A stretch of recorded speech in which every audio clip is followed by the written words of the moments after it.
নমস্কার বন্ধুরা, শ্রাবণীর রান্নাঘরে আপনাদের সবাইকে স্বাগত জানিয়ে আমি আবারও একটা রান্নার ভিডিও নিয়ে আপনাদের সামনে চলে এসেছি।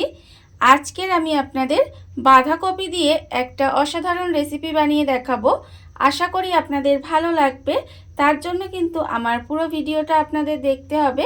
আর দেখা শুরু করার আগে একটা লাইক দেবেন, সুন্দর একটা কমেন্ট করবেন আর শেয়ার করতে কিন্তু ভুলবেন না। তাহলে চলুন আজকের আমি এই বাঁধাকপি দিয়ে কি বানাই সেটা আপনারা একবার দেখে নিন। রান্নাটা করার জন্য প্রথমে আমি এখানে দেখুন গ্যাসটা অন করে একটা কড়া বসিয়ে দিয়েছি আর কড়ার মধ্যে দিয়েছি আমি বেশ কিছুটা জল। এবারে আমি এখানে দেখুন রেখেছি বাঁধাকপির যে পাতাগুলো সেগুলো কিন্তু এইভাবে আমি গোটা গোটা ছাড়িয়ে নিয়েছি। ছাড়িয়ে নিয়ে সেই বাঁধাকপির পাতাগুলো কিন্তু আমি খুব ভালোভাবে ধুয়ে পরিষ্কার করে রেখেছি। এইবারে এই জলের মধ্যে বাঁধাকপির পাতাগুলো দিয়ে দেব। দিয়ে খুব ভালোভাবে কিন্তু বাঁধাকপির পাতাগুলো প্রথমে একটু সেদ্ধ করে নিতে হবে। দেখুন বাঁধাকপির পাতাগুলো আমি এখানে দিয়ে দিলাম। আর আমি এর মধ্যে দিয়ে দেব বেশ কিছুটা মটরশুঁটি। এখানে আমি বেশ কিছুটা মটরশুঁটি ছাড়িয়ে ধুয়ে পরিষ্কার করে রেখেছি, সেটাও কিন্তু আমি জলের মধ্যে দিয়ে দিলাম। দিয়ে এবারে খুব ভালোভাবে এই বাঁধাকপির পাতা আর মটরশুঁটিগুলো প্রথমে সেদ্ধ করে নিতে হবে। বাঁধাকপি আর কড়াইশুঁটিটা আমি এখানে খুব ভালোভাবে সেদ্ধ করে নিয়েছি। দেখুন বাঁধাকপি আর কড়াইশুঁটি কিন্তু আমার এখানে ভালোভাবে সেদ্ধ হয়ে গেছে। এবারে আমি এগুলোকে জল ঝরিয়ে আলাদা আলাদা করে তুলে রেখে দেব। তুলে একটু ঠান্ডা করে নিতে হবে। আর এগুলো কিন্তু খুব ভালোভাবে জলটা ঝারিয়ে এগুলোকে আলাদা করে নেব। বাঁধাকপিটা আর কড়াইশুঁটিটা আমি এখানে সেদ্ধ করে আলাদা করে তুলে রেখেছি আর একটু ঠান্ডাও করে নিয়েছি। এইবারে আমি দেখুন একটা মিক্সিং জার নিয়ে নিয়েছি। মিক্সিং জারের মধ্যে যে বাঁধাকপিটা আমি বাঁধাকপির পাতাগুলো যে সেদ্ধ করে রেখেছিলাম সেই বাঁধাকপির পাতাগুলো আমি প্রথমে মিক্সিতে দিয়ে নেব। বাঁধাকপির পাতাগুলো প্রথমে আমি মিক্সির মধ্যে দিয়ে নিলাম। এইবারে আমি এর মধ্যে দিয়ে দেব আদা আর কাঁচা লঙ্কা। এখানে আমি অল্প একটু আদা দিলাম, কুচি করে রেখেছি সেই আদাটা দিলাম আর দুটো কাঁচা লঙ্কা দিয়ে দিয়েছি। এবার আমি এর মধ্যে দিয়ে দেব কাজু বাদাম।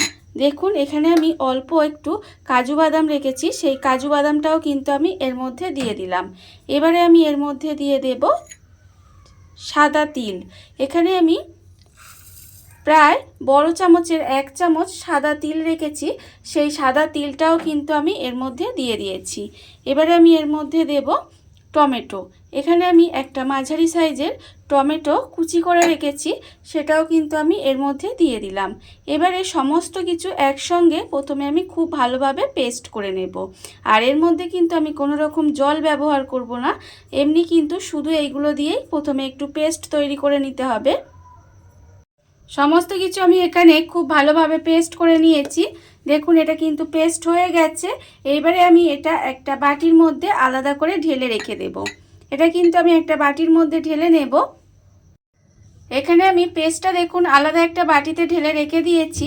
আর অন্যদিকে কিন্তু গ্যাসটা অন করে একটা কড়া বসিয়ে দিয়েছি। কড়াই দিয়েছি আমি সর্ষের তেল।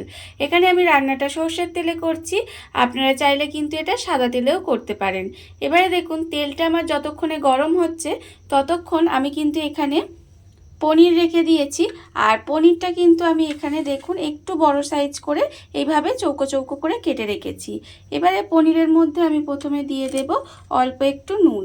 খুব বেশি নুন কিন্তু আমি এখানে দেব না, জাস্ট অল্প সামান্য একটু নুন দিয়ে পনিরটা একটু হালকা হাতে খুব ভালোভাবে মেখে নেব।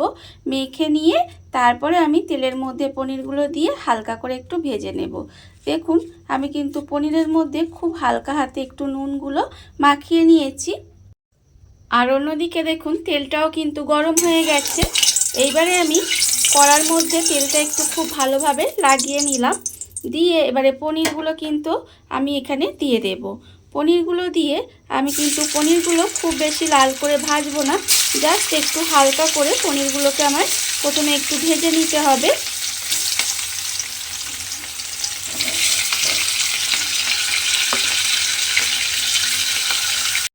পনিরটা আমার এখানে হালকা করে ভাজা হয়ে গেছে।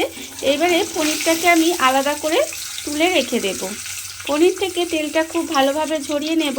নিয়ে পনিরটাকে কিন্তু আমি এখানে আলাদা করে তুলে রেখে দেব। পনিরটা আমি এখানে আলাদা করে তুলে রেখে দিয়েছি।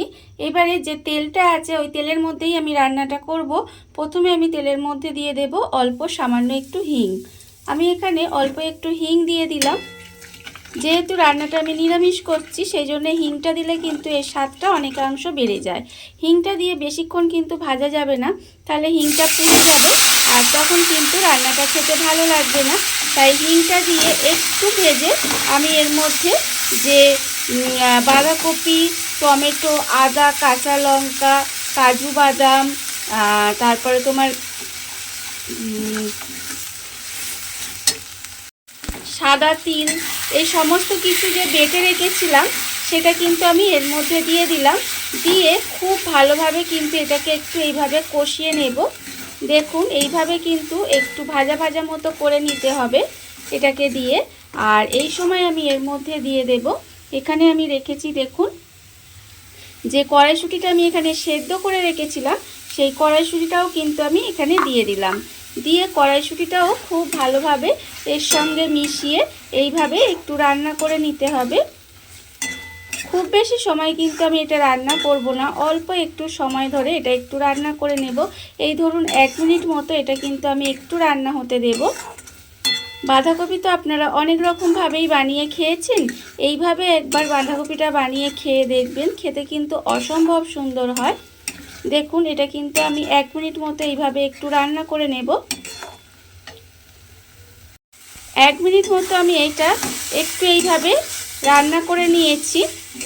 এইবারে আমি এর মধ্যে দিয়ে দেব, দেখুন এখানে আমি রেখেছি গুঁড়ো মশলা।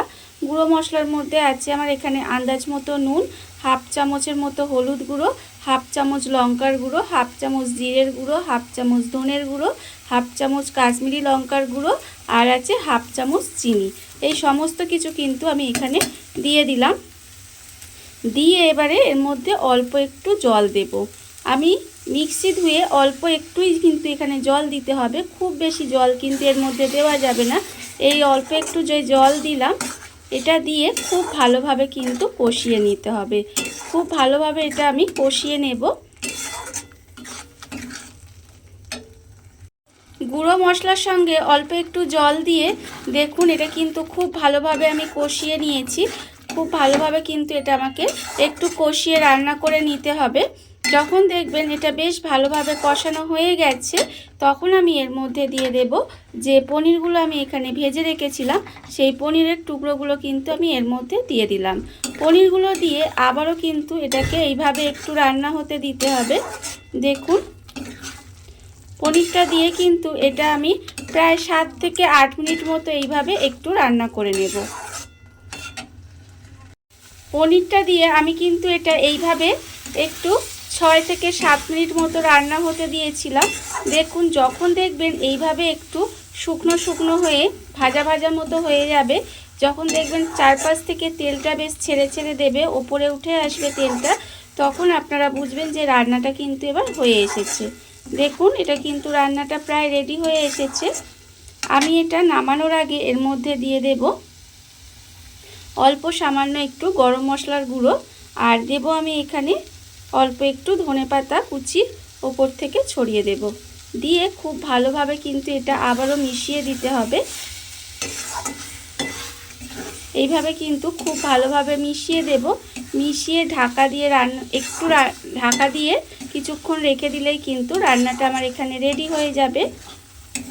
এটা আপনারা যে কোনো কিছুর সাথে কিন্তু খেতে পারবেন। গরম ভাত দিয়েও খেতে খুব ভালো লাগবে, তারপরে রুটি, লুচি, পরোটা, ফ্রাইড রাইস, পোলাও, যে কোনো কিছুর সাথে খেতে কিন্তু অসম্ভব সুন্দর লাগে।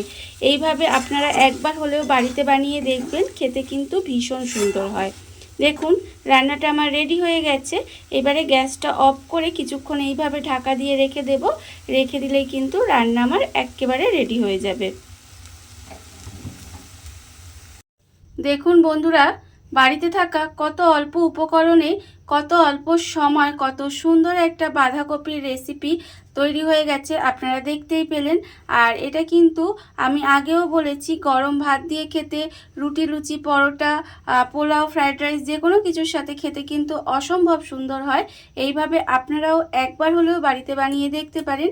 আর এই ভিডিওটা যদি আপনাদের ভালো লেগে থাকে, আপনারা যদি ফেসবুক থেকে দেখে থাকেন পেজটি ফলো করে দেওয়ার অনুরোধ রইল, আর যদি ইউটিউব থেকে দেখে থাকেন চ্যানেলটি সাবস্ক্রাইব করে নেওয়ার অনুরোধ রইল। তাহলে চলুন ভিডিওটা আমি এখানেই শেষ করছি। আপনারা সবাই ভালো থাকবেন, সুস্থ থাকবেন। আবারও হাজির হব নতুন কোনো রান্না নিয়ে।